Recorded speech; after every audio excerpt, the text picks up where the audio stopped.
Well, the weird thing about it is, of course, is if it was simply about Muslims running to defend fellow Muslims, then they would have been an awful lot more active in recent years, and indeed at the moment, than they are about a range of other conflicts. Far more people have been killed in Yemen by Muslims, Muslims killed by Muslims in the last few years than the conflict in Gaza, or the conflict in Lebanon involving Israel. Far more Muslims have been killed in Syria by other Muslims in the last decade than have been killed in the wars since October the 7th. If it was simply a matter of defending other Muslims, that would be a sectarian issue that could be troubling, but also would be understandable. But it's clearly not that. There are crickets whenever Muslims are persecuted or killed or involved in a war involving any country other than Israel. There is a very specific sore toe, to put it mildly, in the Muslim world about the Jewish state fighting. And I believe, and I go into this a bit in the book, I believe there are a couple of reasons for this. One is a very deep theological battle, which is way deeper than I think most people realize, which is that the Jewish state and the survival of the Jewish state and the right of the Jewish state to defend itself hurts the self-esteem of a lot of the Muslim world. It hurts their self-esteem for reasons that most people have forgotten about, but I don't think the Muslim world has, which is that the Jews were invited to Islam by the inventor of Islam, Muhammad, and rejected the invitation. And since what Muhammad did was to claim to have the final revelation of God to man, the Jews and others should have realized their error in not accepting the invitation of Muhammad to Islam. And at the very least, the Jews should not be doing well. And in fact, the non-Muslim world in general shouldn't be doing well. Because if you have the final revelation from God, it ought to give you an advantage, a demonstrable advantage. And Bernard Lewis and others have said this before me, but I think it requires restating.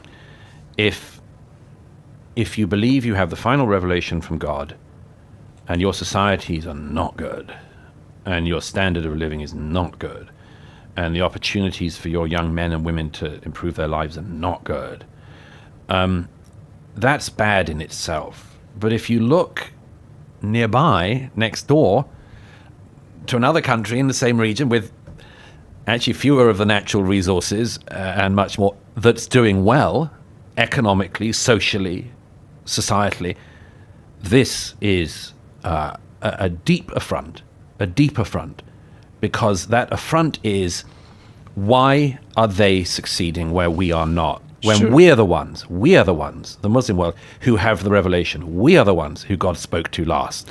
And I can see how that can motivate radical Islam in the Middle East.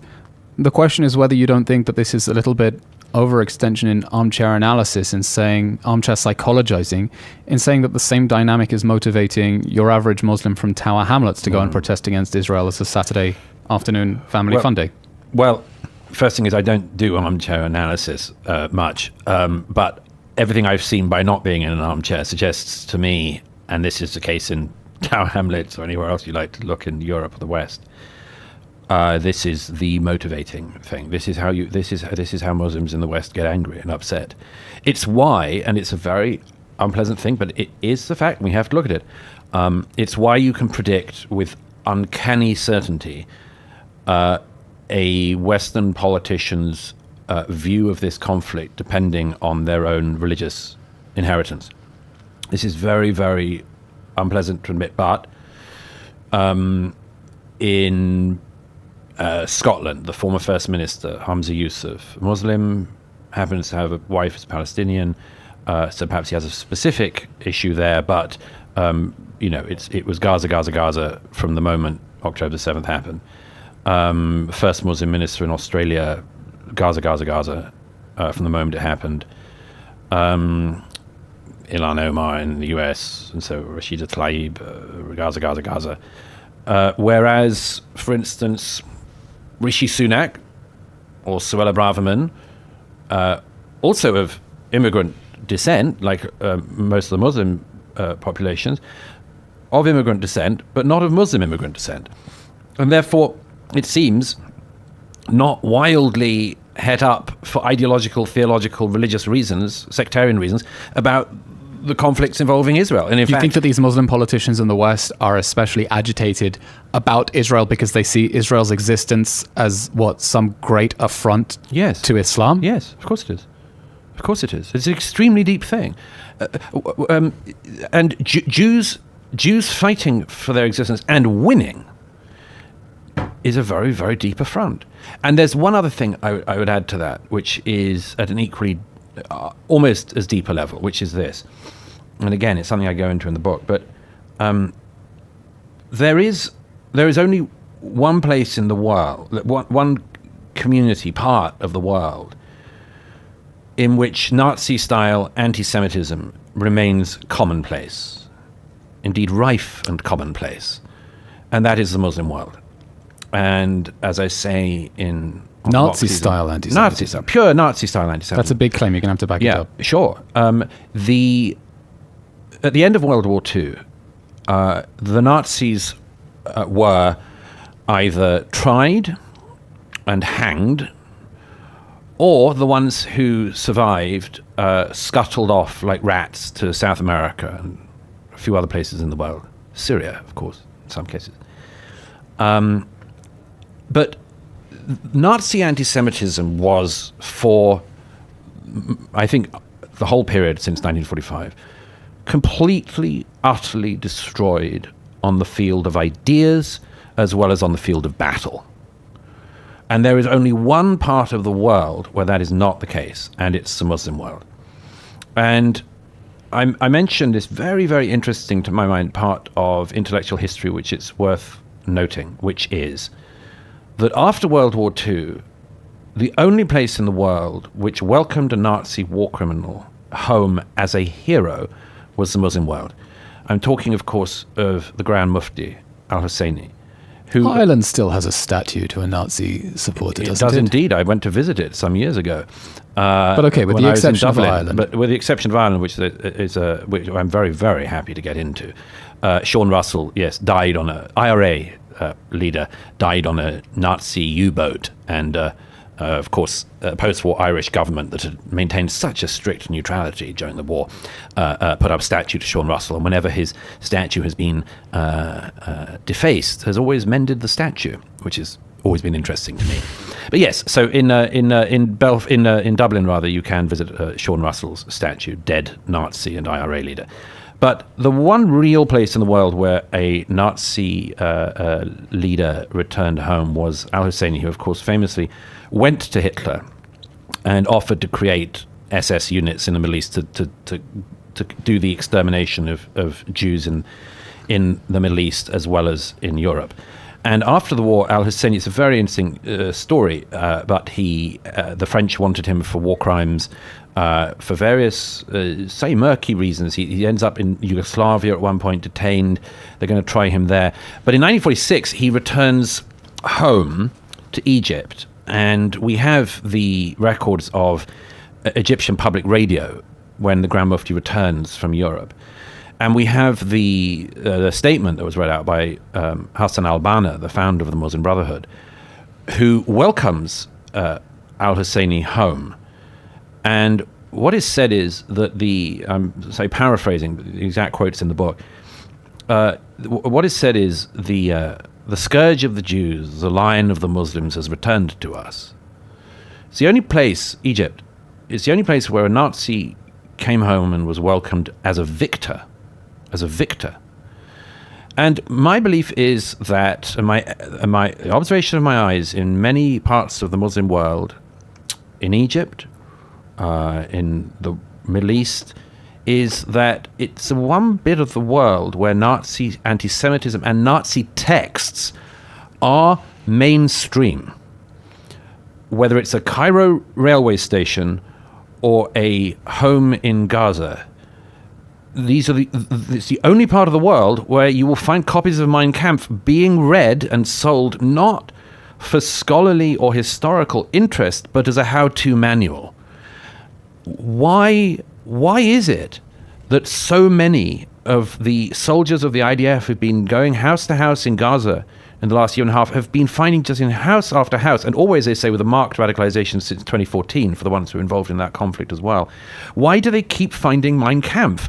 Why do they keep finding the Protocols of the Learned Elders of Zion and other just anti-Semitic Nazi filth? Why is it so commonplace? And the reason is it was not stamped out in the Muslim world. It was not stamped out. It was not defeated in the Muslim world. Nazi-style anti-Semitism was not defeated in the Muslim world in 1945. It has rampaged since. And to quote Mehdi Hassan, our mutual friend, who, in a rare moment of honesty in about 2013, wrote a piece about this in the New Statesman. He said, every Muslim reading this will know what I'm talking about when I say, he said, that anti-Semitism is our, quote, dirty little secret. He said, every Muslim reading this in Britain or the West will know what I mean, he said. He said, this is Mehdi Hassan, not me. He said, every Muslim reading this will know that the dinner with the family and the friends, it'll turn on. Somebody will have a thing about how the Jews, weren't in the Twin Towers on 9/11. Somebody will do the thing about, the other anti-Semitic conspiracy theories. It's there. He described it among Muslim communities in the West as, quote, rife and commonplace.